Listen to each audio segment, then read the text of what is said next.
I want to introduce Nicholas Hayward. Now, Nicholas is the father of Nicholas Hayward Jr., who was murdered at the age of 13 by the Housing Authority police here in New York. Nicholas has some things to say to us. Thank you, brother. I want to thank everybody for coming out, and I'm honored to be here in support of the Kimani Grey family, excuse me. I myself am very tired of, all of these innocent kids being gunned down by the police. In my community, I have 5 that were innocent, unarmed, and were murdered by the NYPD. One of them also, Monteith Smalls, who was murdered in 2005, was said to have a gun. The officers shot and killed him, searched the area for 2 hours looking for the weapon he supposedly had. After 2 hours searching, they didn't find anything. Nothing. 2 officers pulled up in a police car.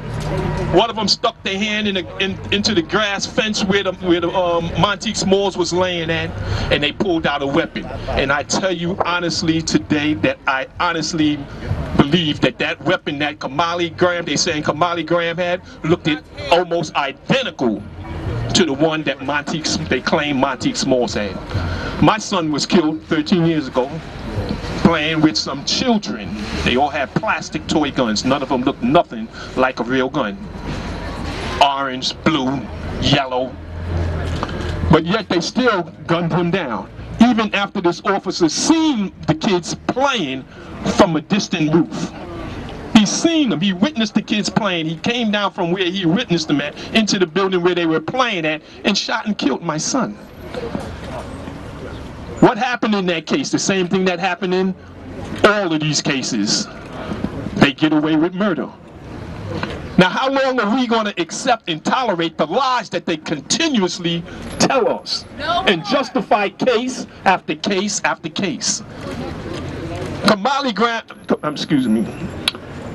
Grey, it's so many of them getting killed. I'm stumbling over all of the victims. There's so many of them. And if we don't get justice for this case, the Gray case, pretty soon that one's going to go underneath the bottom and there's going to be other victims.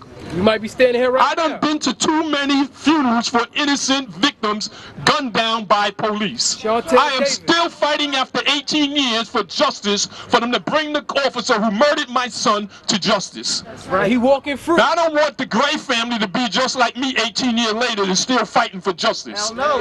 Right. Enough is enough. We need to organize. Thank you. We got to hit it where it hurts.